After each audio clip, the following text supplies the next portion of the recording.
Hello, hello! Finally, here is my review of the LEGO Speed Champions 8-stud wide Lamborghini Urus STX and Huracan Super Trofeo EVO.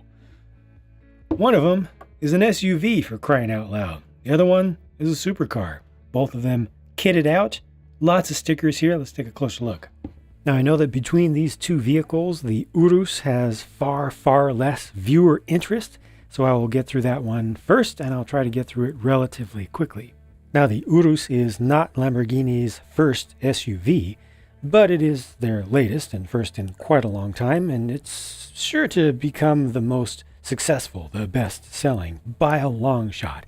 This STX version in particular is a racing-focused one that they came up with to actually do their own spec racing series. So to bring SUVs into the true proper racing world for the very first time by just having a field of a bunch of the same thing, essentially with different color schemes. So this is a racing specific one that has extra body kitting. You know, it's done up a little bit more fancy, a little bit more racy than the basic, so-called basic standard street one.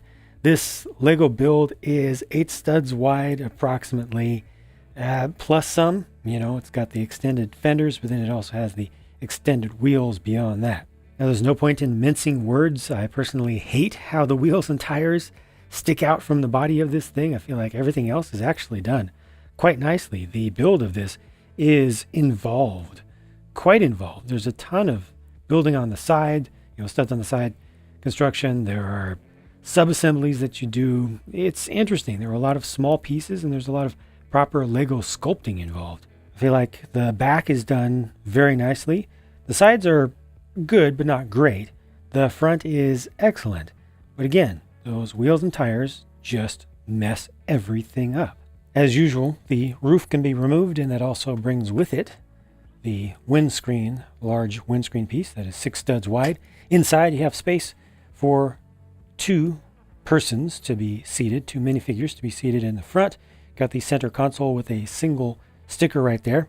An offset steering wheel. Doesn't line up perfectly with the studs for where a person would sit, but you also have space for a third person to sit in the back. They do have to lean way back, but there is enough clearance. I tried it out, even though the roof doesn't have as much headroom in this space back here.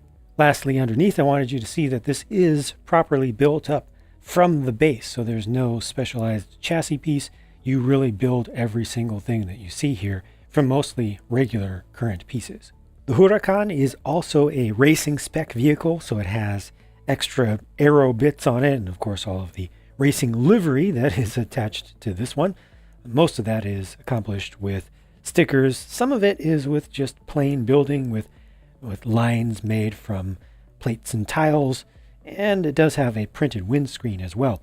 With all the aero bits, including even a shark fin on the rear, this one almost looks more like a Veneno to me than a Huracan. And I personally don't mind that because I really like the look of both of them. I think they are both very worthy modern Lamborghini designs. And the build for this was good, and it was interesting. It took quite some time. There are a lot of small pieces involved. There's a lot of building in multiple directions, once again, including diagonally. Some sub-assemblies are attached diagonally. Let's take a look at the sides in particular. Just look at the doors. See, they're slightly angled forward, and they're actually hinged. You can even see the hinge. It's partway exposed there on the side. And when you first assemble those and you put them in, it feels like you're putting in scissor doors, only backwards. And then you can't move them afterwards. So it's kind of a nice suggestion that you could put working scissor doors on this. Would need quite a bit of reworking. I'm not sure if it's exactly 100% possible with the current proportions, but it was just cool. There are a lot of gaps in this, intentional ones, to represent inlets and heat extractor vents and such. And on the front, you can see some of the plate-wise, or actually tile-wise construction for some of the gold in there. So this includes gold tiles that are 1 by 1 with the square and also quarter round shape, and then also right there on the front is a single 1 by 2, and the quarter round 1x1s are also used for the side view mirror detail. Notice all the intentional deep gappiness here in the center for the extractors. This front assembly is fully hinged and it's not even locked into place, which is actually fine. I mean, it is in its downmost position, so it's easy to get it where it's supposed to be.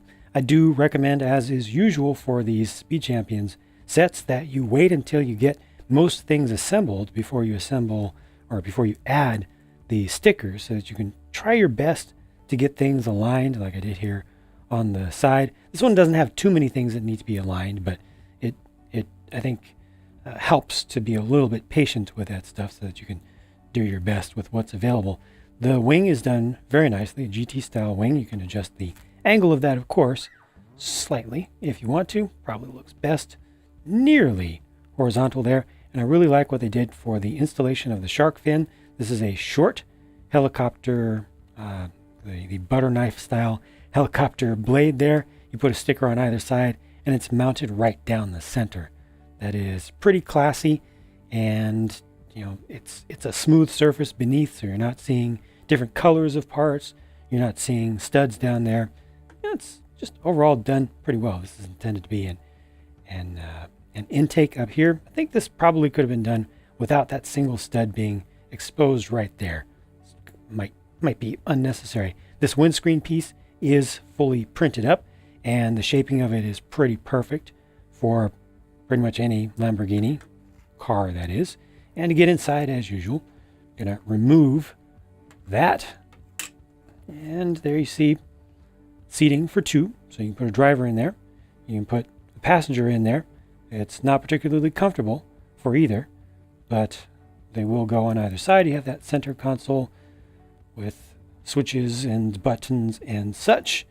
And behind, that does not look comfortable one bit. Unfortunately, things get even worse when you put a figure in one of those seats. I mean, this poor person has to be leaning forward a bit so as not to be banging their head against the back or not have the studs in the way behind them. The alignment is off once again, and their hands do need to be up like that. And even at that, with everything done to force them to fit, there's not quite enough headroom under there.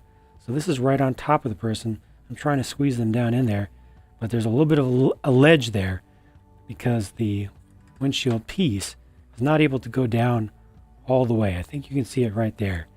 So I can try to compress that, and it just squeezes back because there simply isn't physically enough room. And it's such a strange thing that Lego would allow that.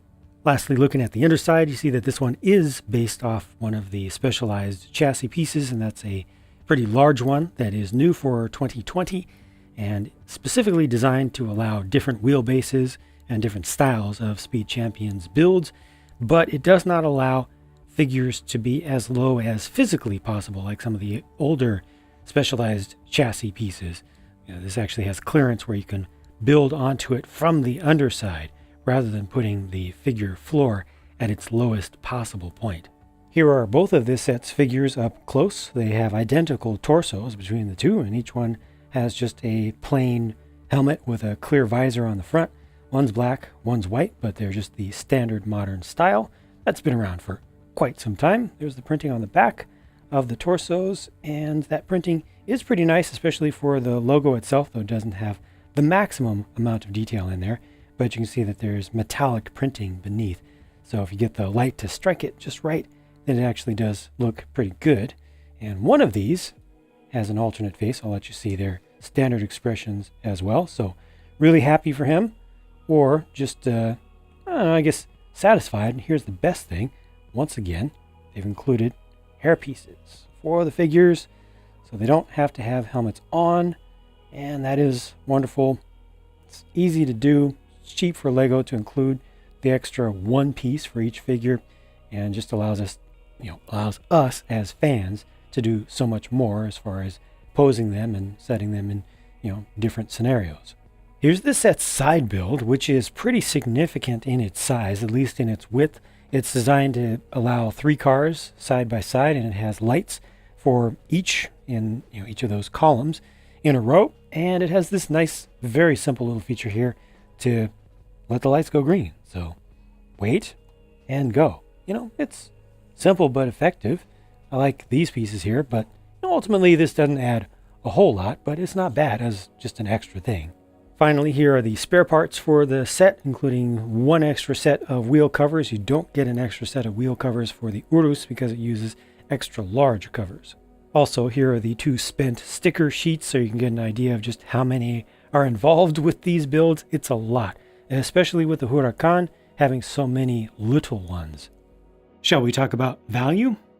This set is $50 US, 50, which to me actually at first glance kind of makes sense given that these Speed Champions cars are $20 each now that they're 8 studs wide and significantly more detailed and involved of builds with significantly higher part counts than when they were $15 each.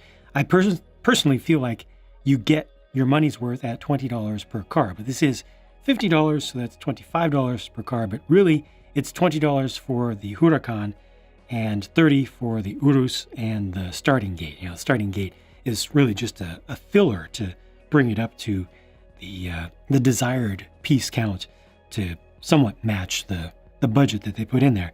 And that Urus really is a lot more of a vehicle than the Huracan is, a lot more of a vehicle than a standard Speed Champions vehicle is, even now. So I do feel like this is worth a heck of a lot more. I mean, you just feel that it weighs so much more. There's so much more stuff here, and the bulk of it is so much more significant. So I understand that. What I don't understand, though, is the UK price, which is just simply unfair, and the Eurozone price, which is apparently even worse, if I'm not mistaken. Those are just unfair, and they just don't make sense. I don't like those at all. I think $50 US is fine. Gives us a really nice price to part ratio, but you do have to consider that a lot of the pieces here are small. Tons and tons of 1x2s, even a lot of 1x1s, plates and tiles and such. So yeah, I think the US does okay. I wouldn't mind these being like $5 less for the pair. Beyond that, anything else would be a steal, I personally feel. What do I really feel about this whole set, though? I actually like both vehicles, even though the Urus is an SUV, and it's kind of, sacrilegious to do that for a Lamborghini. Lamborghini did an SUV before, a really, really nice one. They've done more than one, actually, I think, but they did a really nice one that has, a lot of cult favor, and honestly, the new one is a pretty sick vehicle. I mean, it is a high-performance vehicle. It is extremely capable, and I personally think its styling is decent, but as a Lego model here, that wheel offset is just not good. It's really not good. They needed to bring that in by a half a stud on either side. A total track width adjustment of 1 brick was needed here, or is needed here. So somebody go do a custom rebuild of this thing. It's not as easy as it sounds, that's for sure. Or maybe just find a way to adapt some narrow, some skinny wheels and tires on there. Just something to improve that, because I really think the build here is good, but those wheels sticking out just makes it toyish, unnecessarily so, when these are already trying to move up market. They're trying to be closer to scale models with the 2020 redesign of the entire formula for doing Speed Champions vehicles. The Huracan, now that is nice. I liked it in pictures. Dare I say I like it even more in person? Yeah, especially having built the thing.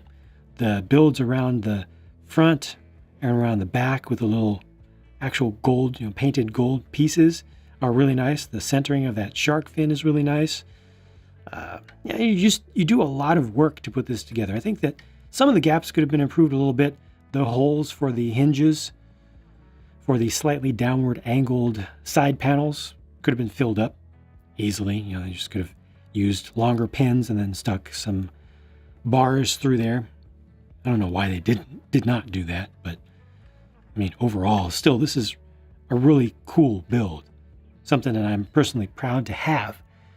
Uses a lot of stickers, but frankly, kind of needs them to represent this vehicle with this livery.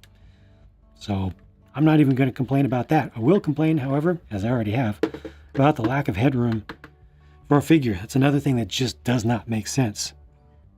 It's a small thing. It's easy to ignore it if you're not looking for it, but still, I expect better from LEGO personally. So that's pretty much it for my thoughts on these. I've done a pure build, which is real time, for both of these together since it's all one set. And I also have the speed build, which is more of the traditional form with a little bit of musical accompaniment. So check out one of those if you would like to. And I hope you enjoyed this video. I will talk to you again soon.